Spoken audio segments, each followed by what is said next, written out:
Sisters and brothers of America,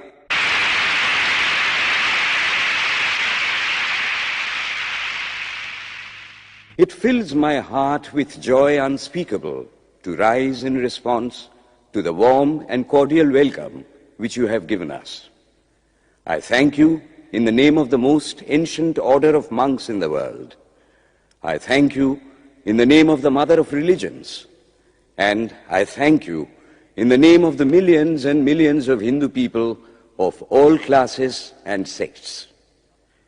My thanks also to some of the speakers on this platform who, referring to the delegates from the Orient, have told you that these men from far-off nations may well claim the honor of bearing to different lands the idea of toleration. I am proud to belong to a religion which has taught the world both tolerance and universal acceptance. We believe not only in universal toleration, but we accept all religions as true. I am proud to belong to a nation which has sheltered the persecuted and the refugees of all religions and all nations of the earth. I am proud to tell you that we have gathered in our bosom the purest remnant of the Israelites who came to southern India and took refuge with us in the very year in which their holy temple was shattered to pieces by Roman tyranny. I am proud to belong to the religion which has sheltered and is still fostering the remnant of the grand Zoroastrian nation. I will quote to you, brethren, a few lines from a hymn which I remember to have repeated from my earliest boyhood, which is every day repeated by millions of human beings. As the different streams, having their sources in different places, all mingle their water in the sea, so, O Lord, the different paths which men take through different tendencies, various though they appear, crooked or straight, all lead to Thee. The present convention, which is one of the most august assemblies ever held, is in itself a vindication, a declaration to the world of the wonderful doctrine preached in the Gita. Whosoever comes to me, through whatsoever form, I reach him. All men are struggling through paths which in the end lead to me. Sectarianism, bigotry, and its horrible descendant, fanaticism, have long possessed this beautiful earth. They have filled the earth with violence, drenched it often and often with human blood, destroyed civilization, and sent whole nations to despair. Had it not been for these horrible demons, human society would be far more advanced than it is now. But their time is come, and I fervently hope that the bell that tolled this morning in honor of this convention may be the death knell of all fanaticism, of all persecutions with the sword or with the pen, and of all uncharitable feelings between persons wending their way to the same goal.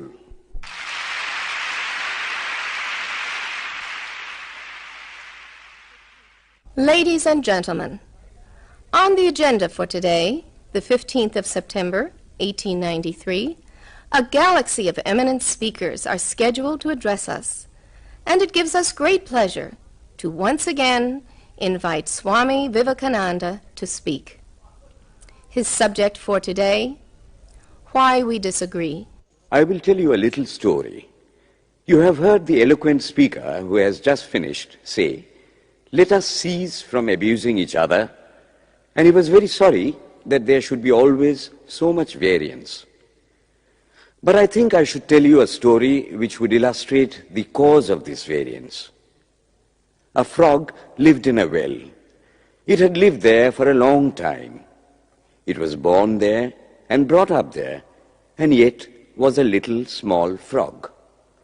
Of course, the evolutionists were not there then to tell us whether the frog lost its eyes or not, but for our story's sake, we must take it for granted that it had its eyes, and that it every day cleansed the water of all the worms and bacilli that lived in it with an energy that would do credit to our modern bacteriologists. In this way, it went on and became a little sleek and fat. Well, one day, another frog that lived in the sea came and fell into the well. "Where are you from?" "I am from the sea." "The sea? How big is that? Is it as big as my well?" And he took a leap from one side of the well to the other. "My friend," said the frog of the sea, "how do you compare the sea with your little well?" Then the frog took another leap and asked, "Is your sea so big?" "What nonsense you speak, to compare the sea with your well." "Well then," said the frog of the well, "nothing can be bigger than my well. There can be nothing bigger than this. This fellow is a liar, so turn him out." That has been the difficulty all the while. I am a Hindu. I am sitting in my own little well and thinking that the whole world is my little well. The Christian sits in his little well and thinks the whole world is his well. The Mohammedan sits in his little well and thinks that is the whole world. I have to thank you of America for the great attempt you are making to break down the barriers of this little world of ours, and hope that in the future the Lord will help you to accomplish your purpose.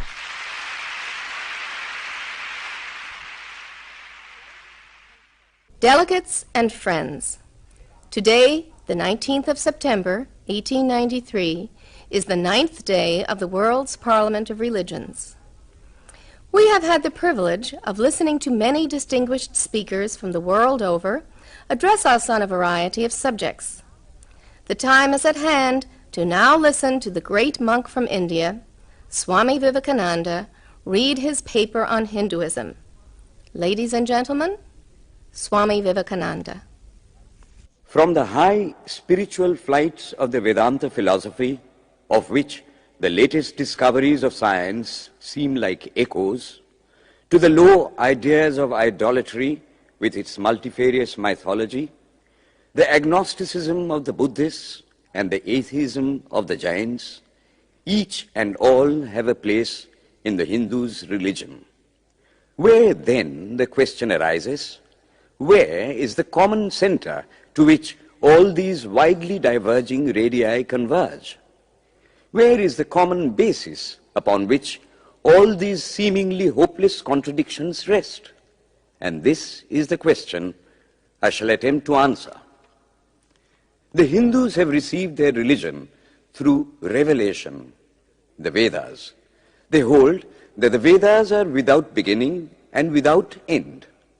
It may sound ludicrous to this audience how a book can be without beginning or end.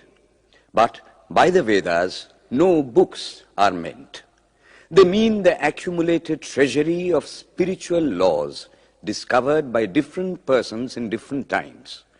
Just as the law of gravitation existed before its discovery and would exist if all humanity forgot it, so is it with the laws that govern the spiritual world. The moral, ethical, and spiritual relations between soul and between individual spirits and the Father of all spirits were there before their discovery and would remain even if we forgot them. The discoverers of these laws are called rishis, and we honor them as perfected beings. I'm glad to tell this audience that some of the very greatest of them were women. Here it may be said that these laws, as laws, may be without end, but they must have had a beginning. The Vedas teach us that creation is without beginning or end. Science is said to have proved that the sum total of cosmic energy is always the same. Then, if there was a time when nothing existed, where was all this manifested energy? Some say it was in a potential form in God. In that case, God is sometimes potential and sometimes kinetic, which would make him mutable. Everything mutable is a compound, and everything compound must undergo that change which is called destruction. So, God would die, which is absurd. Therefore, there never was a time when there was no creation. If I may be allowed to use a simile, creation and creator are two lines without beginning and without end, running parallel to each other.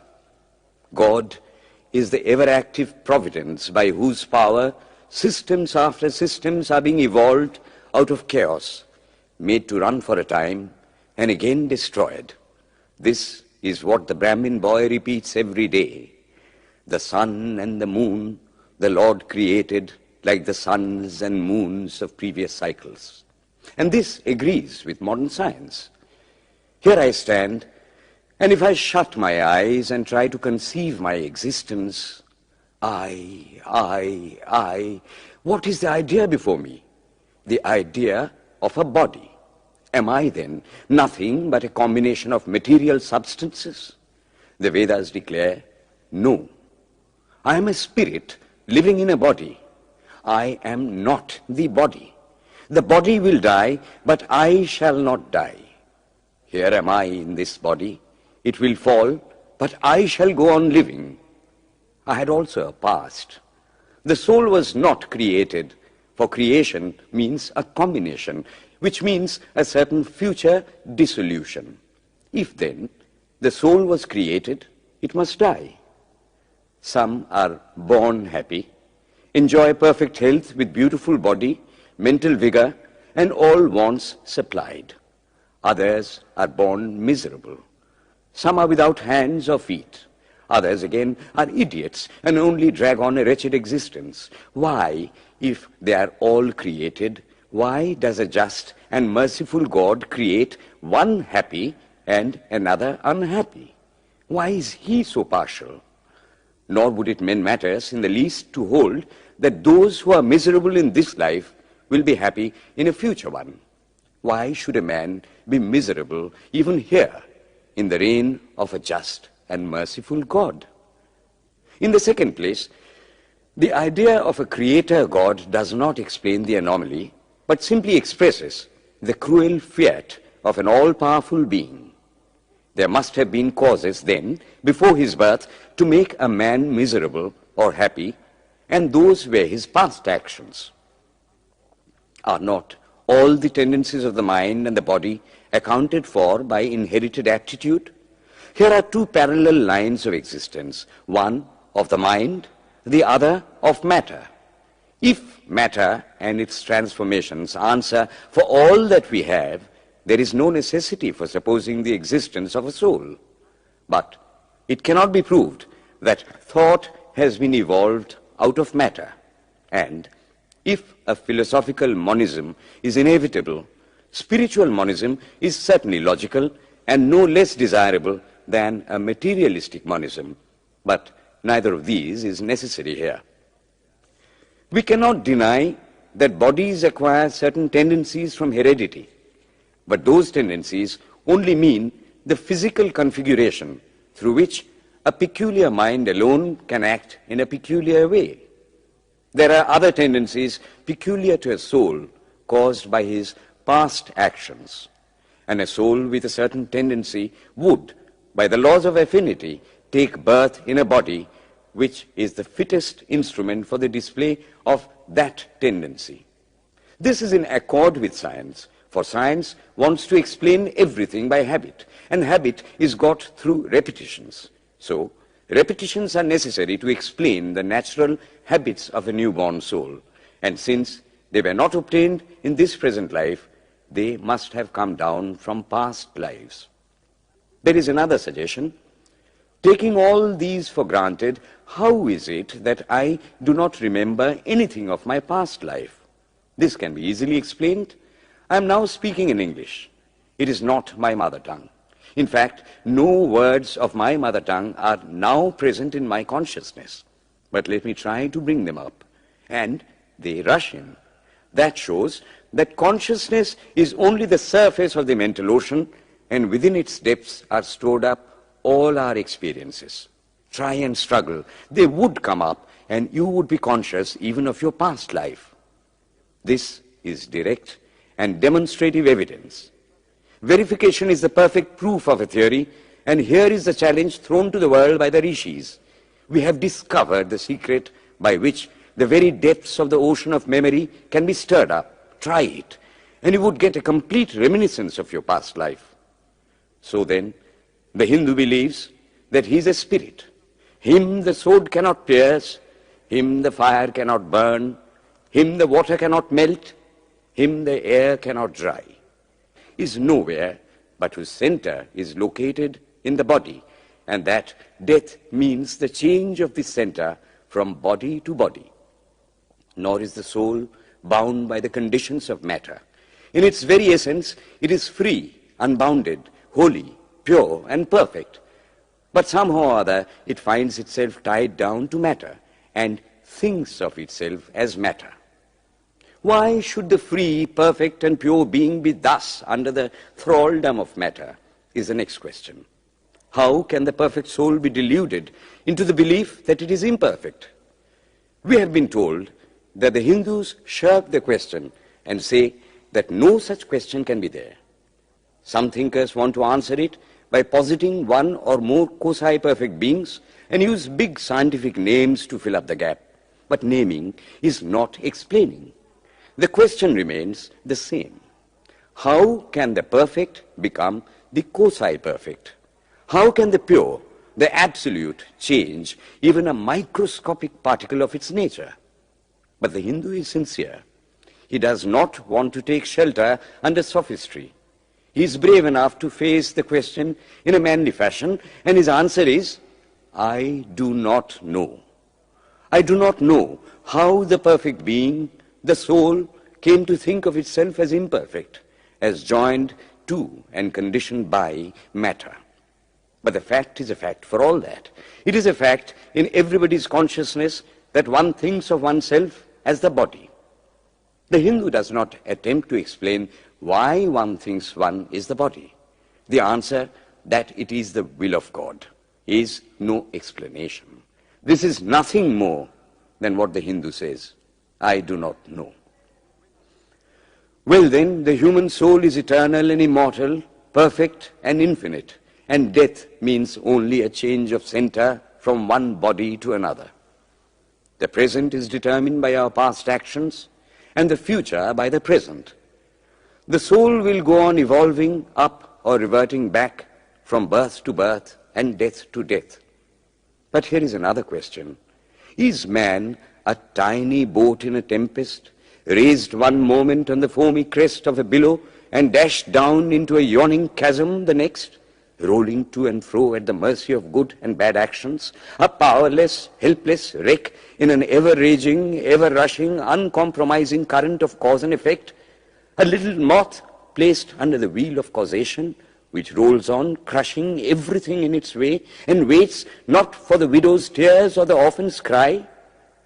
The heart sinks at the idea. Yet, this is the law of nature. Is there no hope? Is there no escape? Was the cry that went up from the bottom of the heart of despair. It reached the throne of mercy, and words of hope and consolation came down and inspired a Vedic sage, and he stood up before the world and in trumpet voice proclaimed the glad tidings. Hear ye, children of immortal bliss, even ye that reside in higher spheres. I have found the ancient one who is beyond all darkness, all delusion. Knowing him alone, you shall be saved from death over again. Children of immortal bliss. What a sweet, what a hopeful name. Allow me to call you, brethren, by that sweet name, heirs of immortal bliss. Yea, the Hindu refuses to call you sinners. We are the children of God, the sharers of immortal bliss, holy and perfect beings. Ye divinities on earth, sinners, it is a sin to call a man so. It is standing libel on human nature. Come up, O lions, and shake off the delusion that you are sheep. You are souls immortal, spirits free, blessed and eternal. Ye are not matter, ye are not bodies. Matter is your servant, not you the servant of matter. Thus it is that the Vedas proclaim not a dreadful combination of unforgiving laws, not an endless prison of cause and effect, but that at the head of all these laws, in and through every particle of matter and force stands one, by whose command the wind blows, the fire burns, the clouds rain, and death stalks upon the earth. And what is his nature? He is everywhere, the pure and formless one, the Almighty and the All-Merciful. Thou art our Father, thou art our Mother, thou art our beloved friend, thou art the source of all strength. Give us strength. Thou art he that beareth the burdens of the universe. Help me bear the little burden of this life. Thus sang the rishis of the Vedas. And how to worship him? Through love. He is to be worshipped as the one beloved, dearer than everything in this and the next life. This is the doctrine of love declared in the Vedas, and let us see how it is fully developed and taught by Krishna, whom the Hindus believe to have been God incarnate on earth. He taught that a man ought to live in this world like a lotus leaf, which grows in water but is never moistened by water. So a man ought to live in the world, his heart to God and his hands to work. It is good to love God for hope of reward in this or the next world, but it is better to love God for love's sake. And the prayer goes, Lord, I do not want wealth, nor children, nor learning. If it be thy will, I shall go from birth to birth. But grant me this, that I may love thee without the hope of reward. Love unselfishly for love's sake. One of the disciples of Krishna, the then Emperor of India, was driven from his kingdom by his enemies and had to take shelter with his queen in a forest in the Himalayas. And there, one day, the queen asked him how it was that he, the most virtuous of men, should suffer so much misery. Yudhishthira answered, Behold, my queen, the Himalayas. How grand and beautiful they are. I love them. They do not give me anything, but my nature is to love the grand, the beautiful. Therefore, I love them. Similarly, I love the Lord.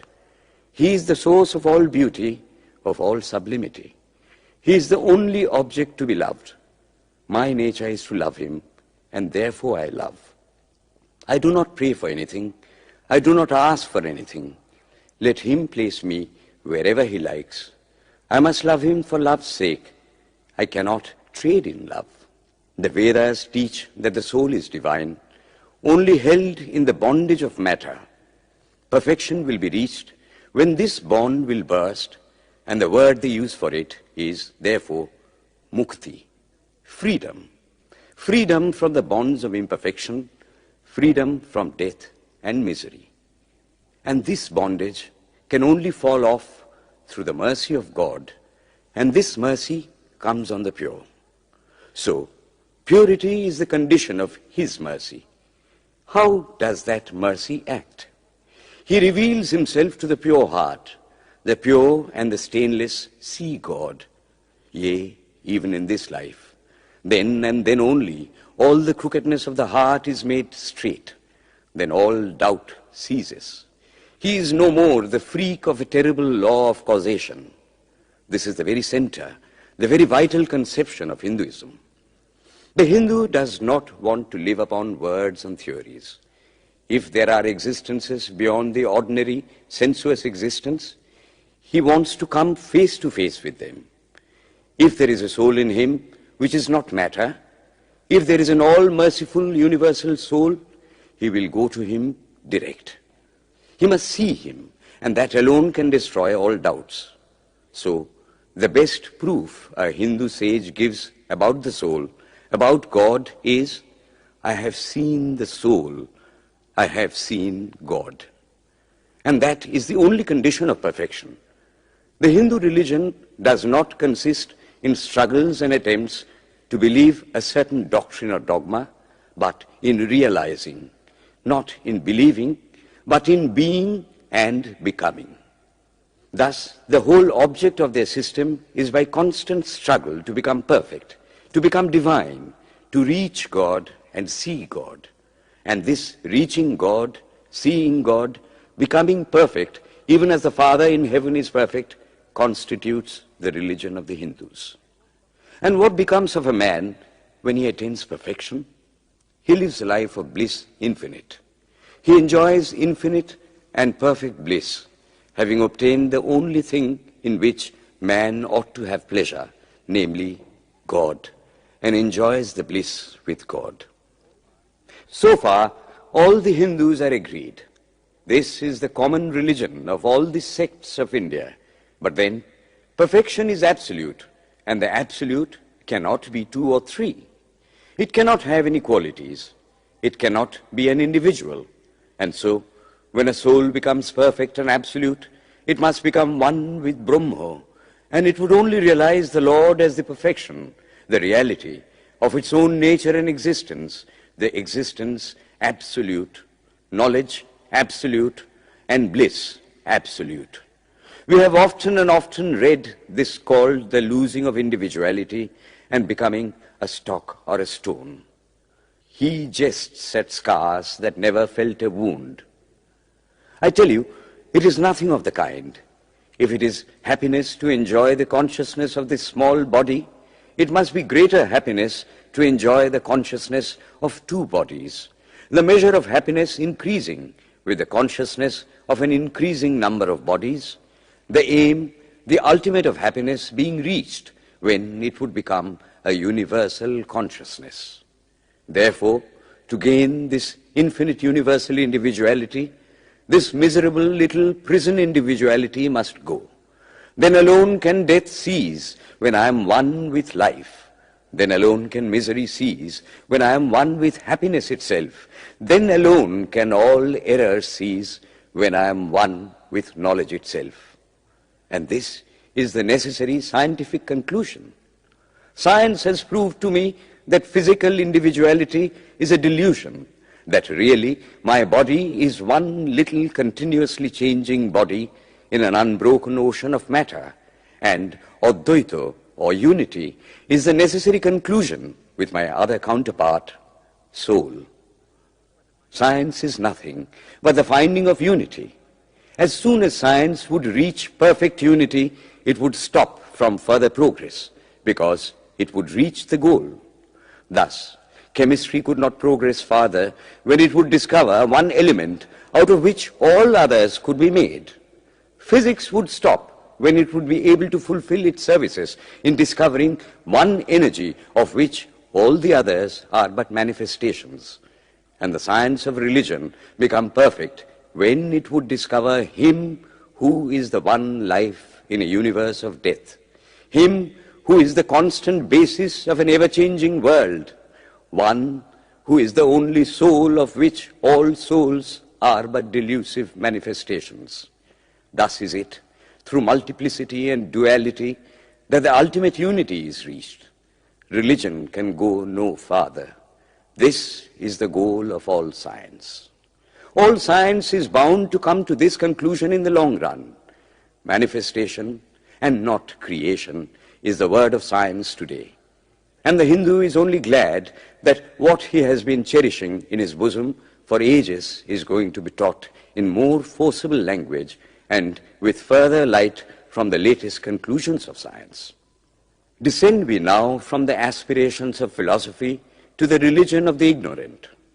At the very outset, I may tell you that there is no polytheism in India. In every temple, if one stands by and listens, one will find the worshippers applying all the attributes of God, including omnipresence, to the images. It is not polytheism, nor would the name henotheism explain the situation. The rose, called by any other name, would smell as sweet. Names are not explanations. The tree is known by its fruits. When I have seen amongst them that are called idolaters, men, the like of whom, in morality and spirituality and love, I have never seen anywhere, I stop and ask myself, can sin beget holiness? Superstition is a great enemy of man, but bigotry is worse. Why does a Christian go to church? Why is the cross holy? Why is the face turned toward the sky in prayer? Why are there so many images in the Catholic Church? Why are there so many images in the minds of Protestants when they pray? My brethren, we can no more think about anything without a mental image than we can live without breathing. By the law of association, the material image calls up the mental idea and vice versa. This is why the Hindu uses an external symbol when he worships. He will tell you it helps to keep his mind fixed on the being to whom he prays. He knows, as well as you do, that the image is not God, is not omnipresent. After all, how much does omnipresence mean to almost the whole world? It stands merely as a word, a symbol. Has God superficial area? If not, when we repeat that word omnipresent, we think of the extended sky or of space. That is all. As we find that somehow or other, by the laws of our mental constitution, we have to associate our ideas of infinity with the image of the blue sky or of the sea, so we naturally connect our idea of holiness with the image of a church, a mosque, or a cross. The Hindus have associated the ideas of holiness, purity, truth, omnipresence, and such other ideas with different images and forms. But with this difference, that while some people devote their whole lives to their idol of a church and never rise higher, because with them religion means an intellectual assent to certain doctrines and doing good to their fellows, the whole religion of the Hindu is centered in realization. Man is to become divine by realizing the divine. Idols or temples or churches or books are only the supports, the helps of his spiritual childhood, but on and on he must progress. He must not stop anywhere. External worship, material worship, say the scriptures, is the lowest stage. Struggling to rise high, mental prayer is the next stage. But the highest stage is when the Lord has been realized. Mark, the same earnest man who is kneeling before the idol tells you, him the sun cannot express, nor the moon, nor the stars, the lightning cannot express him, nor what we speak of as fire. Through him they shine. But he does not abuse anyone's idol or call its worship sin. He recognizes in it a necessary stage of life. The child is father of the man. Would it be right for an old man to say that childhood is a sin or youth is a sin? If a man can realize his divine nature with the help of an image, would it be right to call that a sin? Nor, even when he has passed that stage, should he call it an error. To the Hindu, man is not traveling from error to truth, but from truth to truth, from lower to higher truth. To him, all the religions, from the lowest fetishism to the highest absolutism, mean so many attempts of the human soul to grasp and realize the infinite, each determined by the conditions of its birth and association, and each of these marks a stage of progress. And every soul is a young eagle soaring higher and higher, gathering more and more strength till it reaches the glorious sun. Unity in variety is the plan of nature, and the Hindu has recognized it. Every other religion lays down certain fixed dogmas and tries to force society to adopt them. It places before society only one coat which must fit Jack and John and Henry all alike. If it does not fit John or Henry, he must go without a coat to cover his body. The Hindus have discovered that the absolute can only be realized or thought of or stated through the relative, and the images, crosses and crescents are simply so many symbols, so many pegs to hang spiritual ideas on. It is not that this help is necessary for everyone, but those that do not need it have no right to say that it is wrong, nor is it compulsory in Hinduism. One thing I must tell you, idolatry in India does not mean anything horrible. It is not the mother of harlots. On the other hand, it is the attempt of undeveloped minds to grasp high spiritual truths. The Hindus have their faults, they sometimes have their exceptions, but mark this, they are always for punishing their own bodies and never for cutting the throats of their neighbors. If the Hindu fanatic burns himself on the pyre, he never lights the fire of inquisition. And even this cannot be laid at the door of his religion any more than the burning of witches can be laid at the door of Christianity. To the Hindu, then, the whole world of religions is only a traveling, a coming up of different men and women through various conditions and circumstances to the same goal. Every religion is only evolving a God out of the material man, and the same God is the inspirer of all of them. Why, then, are there so many contradictions? They are only apparent, says the Hindu. The contradictions come from the same truth adapting itself to the varying circumstances of different natures. It is the same light coming through glasses of different colors, and these little variations are necessary for purposes of adaptation. But in the heart of everything, the same truth reigns. The Lord has declared to the Hindu in his incarnation as Krishna, I am in every religion as a thread through a string of pearls. Wherever thou seest extraordinary holiness and extraordinary power raising and purifying humanity, know thou that I am there. And what has been the result? I challenge the world to find throughout the whole system of Sanskrit philosophy any such expression as that the Hindu alone will be saved and not others. Says Vyasa, we find perfect men even beyond the pale of our caste and creed. One thing more, how then can the Hindu, whose whole fabric of thought centers in God, believe in Buddhism, which is agnostic, or in Jainism, which is atheistic? The Buddhists or the Jains do not depend upon God, but the whole force of their religion is directed to the great central truth in every religion, to evolve a God out of man. They have not seen the Father, but they have seen the Son, and he that hath seen the Son hath seen the Father also. This, brethren, is a short sketch of the religious ideas of the Hindus. The Hindu may have failed to carry out all his plans, but if there is ever to be a universal religion, it must be one which will have no location in place or time, which will be infinite like the God it will preach, and whose sun will shine upon the followers of Krishna and of Christ, on saints and sinners alike, which will not be Brahminic or Buddhistic, Christian or Mohammedan, but the sum total of all these, and still have infinite space for development, which in its Catholicity will embrace in infinite arms and find a place for every human being from the lowest groveling savage, not far removed from the brute, to the highest man towering by the virtues of his head and heart almost above humanity, making society stand in awe of him and doubt his human nature.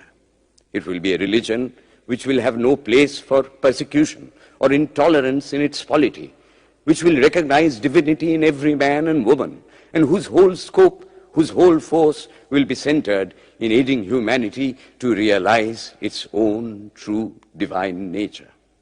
May he, who is the Brahma of the Hindus, the Ahura Mazda of the Zoroastrians, the Buddha of the Buddhists, the Jehovah of the Jews, the Father in heaven of the Christians, give strength to you to carry out your noble idea. The star arose in the east.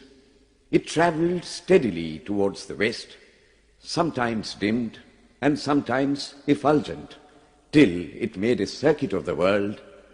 And now it is again rising on the very horizon of the east, the borders of the sun-pole, 1,000-fold more effulgent than it ever was before.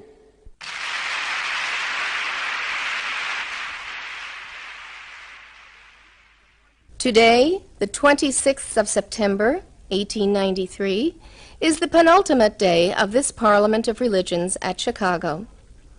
We have listened to engrossing discourses on the religions and theologies of the participating countries in these past 2 weeks. In continuing this series, Swamy Vivekananda will now speak on Buddhism, the fulfillment of Hinduism. The religion of the Hindus is divided into two parts, the ceremonial and the spiritual. The spiritual portion is specially studied by the monks. In that, there is no caste. A man from the highest caste and a man from the lowest may become a monk in India, and the two castes become equal. In religion, there is no caste. Caste is simply a social institution. When Buddha was teaching, Sanskrit was no more the spoken language in India. It was then only in the books of the learned. Some of Buddha's Brahmin disciples wanted to translate his teachings into Sanskrit, but he distinctly told them, "I am for the poor, for the people. Let me speak in the tongue of the people." And so, to this day, the great bulk of his teachings are in the vernacular of that day in India. Whatever may be the position of philosophy, whatever may be the position of metaphysics, so long as there is such a thing as death in the world, so long as there is such a thing as weakness in the human heart, so long as there is a cry going out of the heart of man in his very weakness, there shall be a faith in God. Let us then join the wonderful intellect of the Brahmin with the heart, the noble soul, the wonderful humanizing power of the great Master.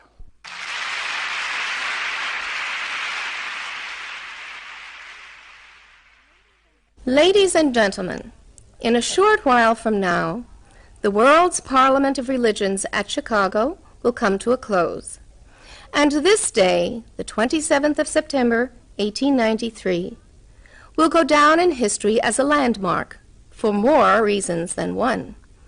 It is in the fitness of things that we now call upon Swamy Vivekananda from India to address this final session. The world's Parliament of Religions has become an accomplished fact, and the merciful Father has helped those who labored to bring it into existence and crowned with success their most unselfish labor. My thanks to those noble souls whose large hearts and love of truth first dreamt this wonderful dream and then realized it. My thanks to the shower of liberal sentiments that has overflowed this platform. My thanks to this enlightened audience for their uniform kindness to me and for their appreciation of every thought that tends to smooth the friction of religions.